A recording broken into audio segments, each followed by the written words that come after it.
Welcome to Room with Destination Homes, where you'll discover details about new home construction from different perspectives. If you're curious or have questions about home building, you'll find answers as we go room to room. Hi, I'm Ryan with Destination Homes. Here we are with another episode of Room to Room. Today I am joined by not one, but three wonderful guests. These are our designers, and we're here in the Design Center. Let me introduce to you Haley Freckleton in the middle. To my left, we have Sarah Sparks. And way over there on the other side of the couch, we have Shannon Brown. Welcome, ladies. Well, I'm excited to be able to get to know all of you. And why don't we just jump into what got you into design in the first place? Who wants to go first? So I have been interested in design ever since I was a young girl, probably junior high, just decorating my room. And I've always been artistic and creative. And then in high school, I was able to do an internship where I got to design a whole home, which was pretty cool. And I think that solidified it. Ever since then, that was my favorite class in high school. I knew that's what I wanted to do. So I graduated with an interior design degree from Utah State, and since moved to Destination Homes, and it's just been great. Okay. So I kind of knew from the get-go. Yeah, so kind of a straight path, not a whole lot of deviating from that idea. No. Anyone have a different experience where they kind of... Oh, mine was way different.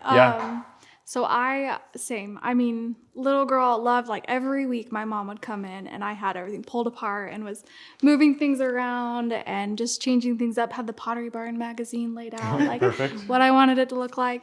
And then took some interior design classes, loved it, but was kind of like, I don't know if it's a secure career move, whatever. So I went to BYU and I did a degree in public health, still doing some things on the side, but went from there and I went and worked actually for a company just with their design construction. And it was kind of an odd thing to go from public health to that, but it was kind of the operations of it, project management type thing. So it was really lucky I landed in the design and construction world, and then worked there for about 6 or 7 years before coming to Destination, and just knew that I wanted to work. I wanted to be more involved with home buyers and actually making and helping them kind of choose what they want, because I know it can be kind of an overwhelming process. Awesome. All right, bring us home. How'd you get here? Yeah, so similar to Shannon, like, I went to BYU as well, and I also can totally relate to you guys about, feeling like you've always had that passion for design when we were younger.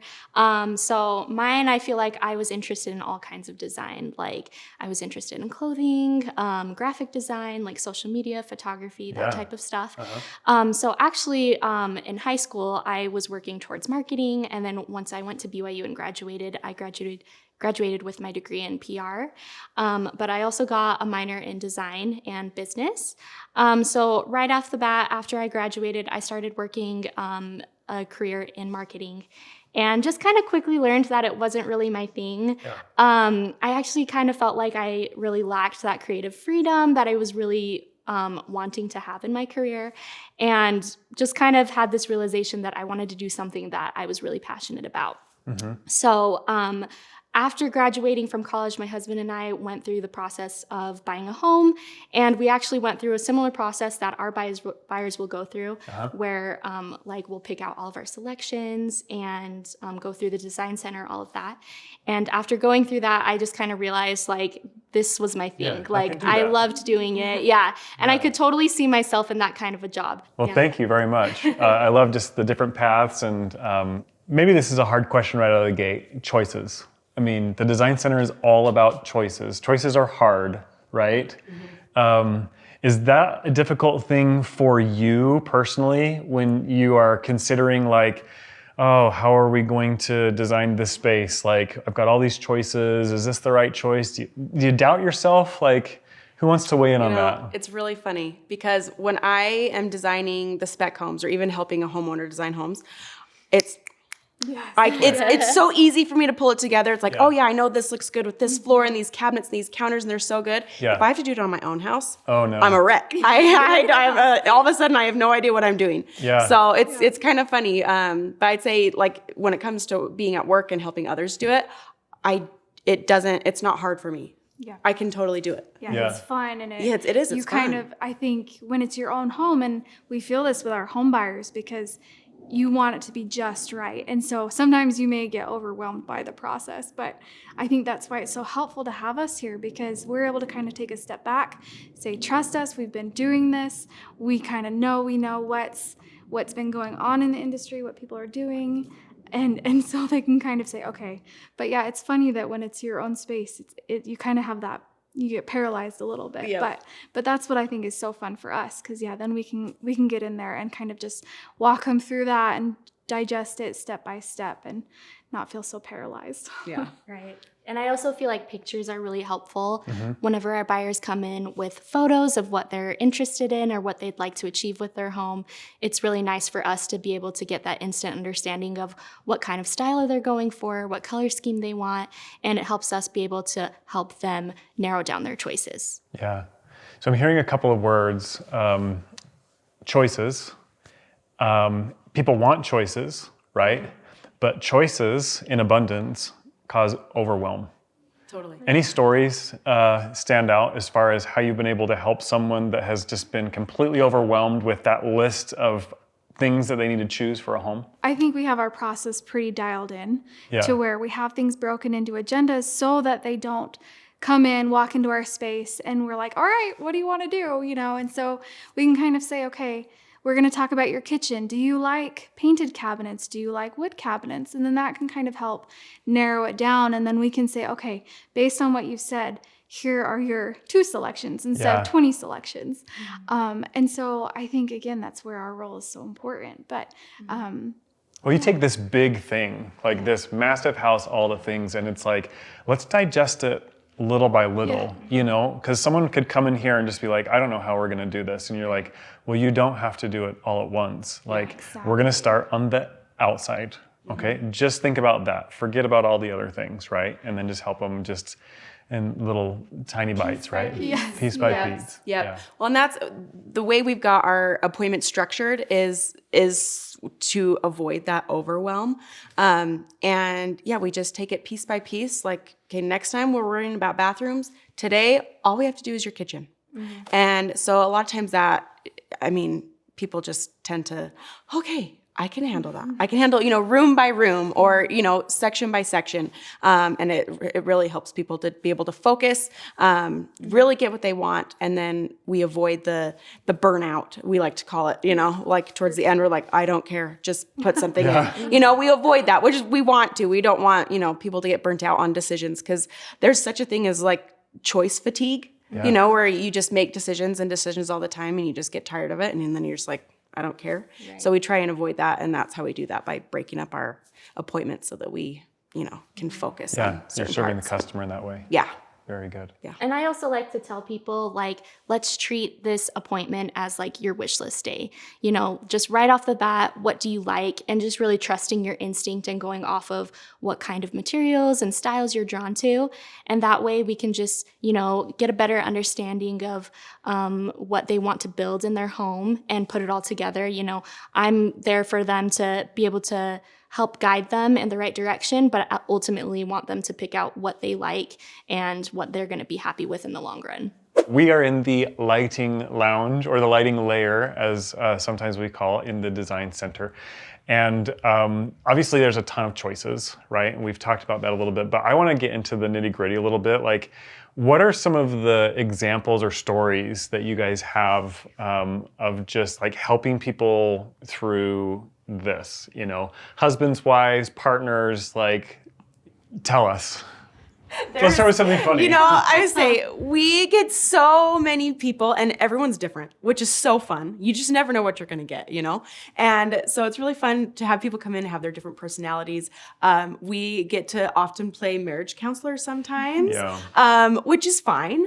And, husbands have a different idea about what the budget should be versus what the wife wants the house to look like. Okay, yeah, there's not just a taste in whether we like black or white. It's this costs money and I don't want to spend it. Yeah. So, there's all sorts of conflict resolution, that we go through during these appointments.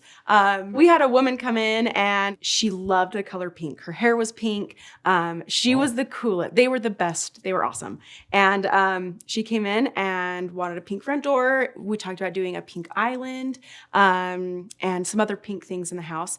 And her husband was obviously married to her and knows her love for pink. And did we design a house for the musical artist Pink? Is that who you're talking about, or is this? No, but she was probably just as cool as Pink. Just as cool. Okay. Just as cool. Awesome. But no, after kind of going through that, and he was like, "Ooh, honey, I think we need to scale the pink back just a little bit."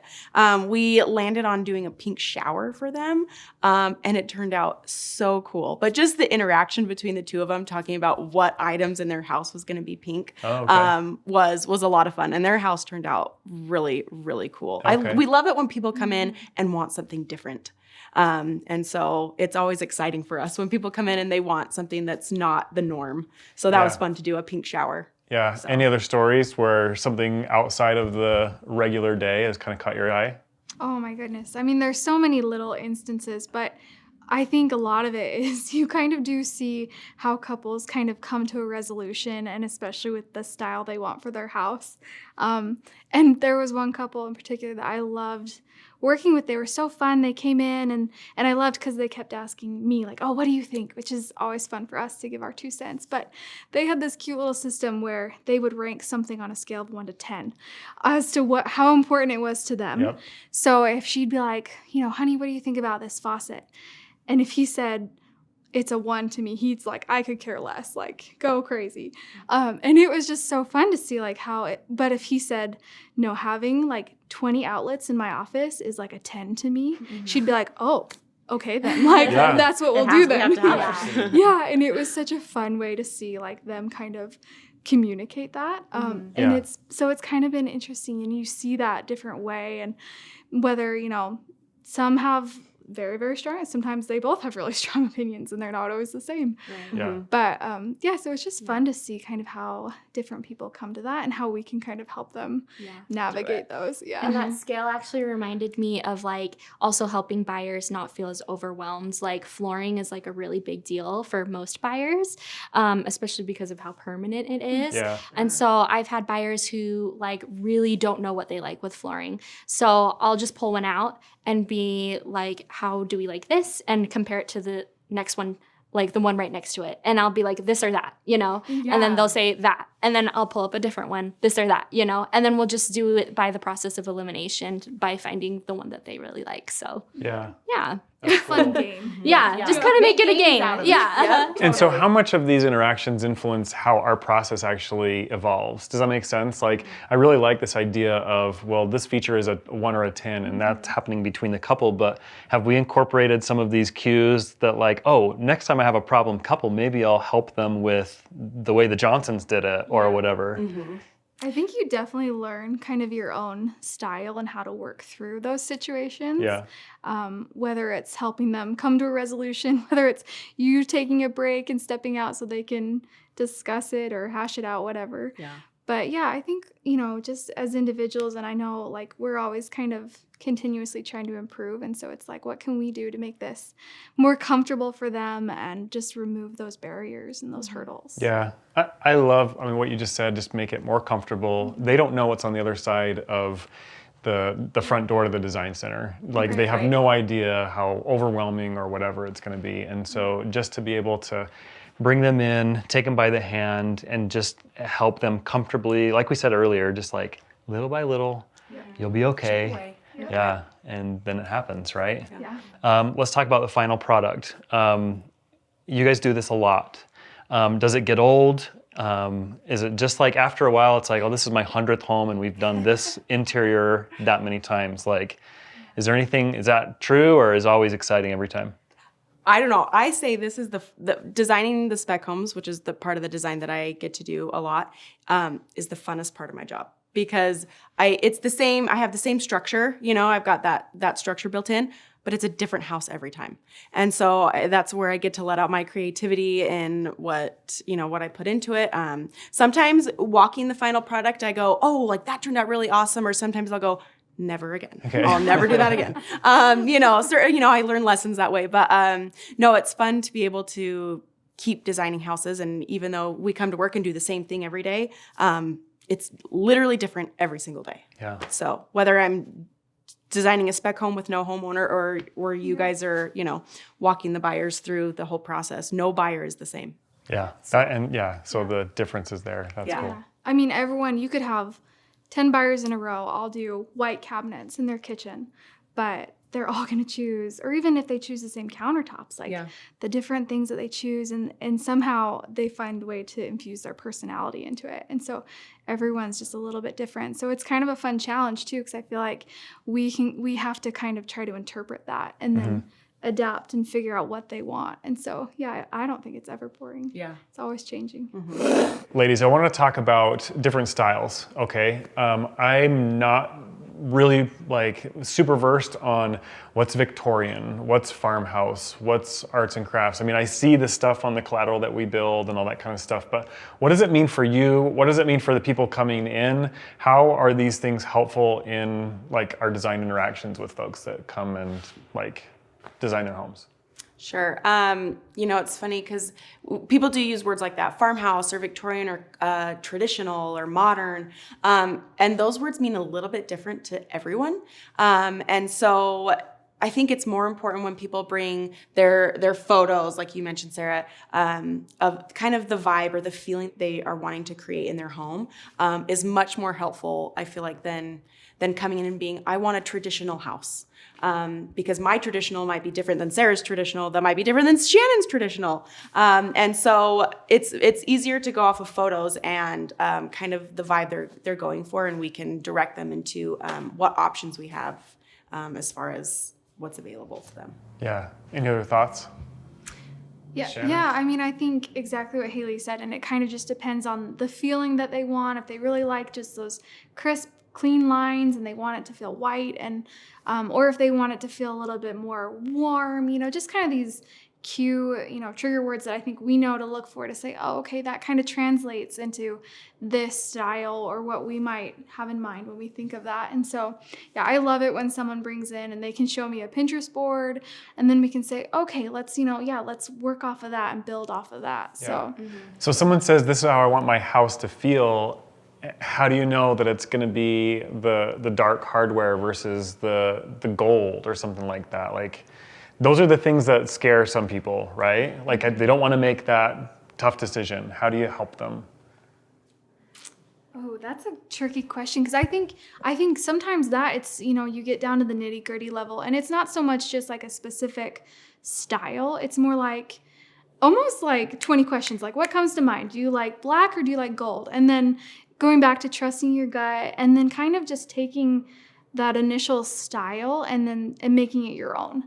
Because ultimately, who cares what Pinterest says? If you like black hardware, you go black hardware, And so, and that's what's kind of fun, is that's where you can come in here and really make it your own and make it unique to what you like. So, and I feel like there's been several instances where people come in, showing us these pictures of what they like and what they're going for. But then as we go through the process, they're actually, leaning towards other things, or they're finding themselves, interested in things that are the opposite of what is actually shown in the picture. Does that happen often, where someone's like, I want this, and then you get to know them and then they realize, oh, actually, let's do want the something opposite. Totally different. Yeah. Does that happen? It does, yeah. Okay. And we pivot, and it's fun. Yeah.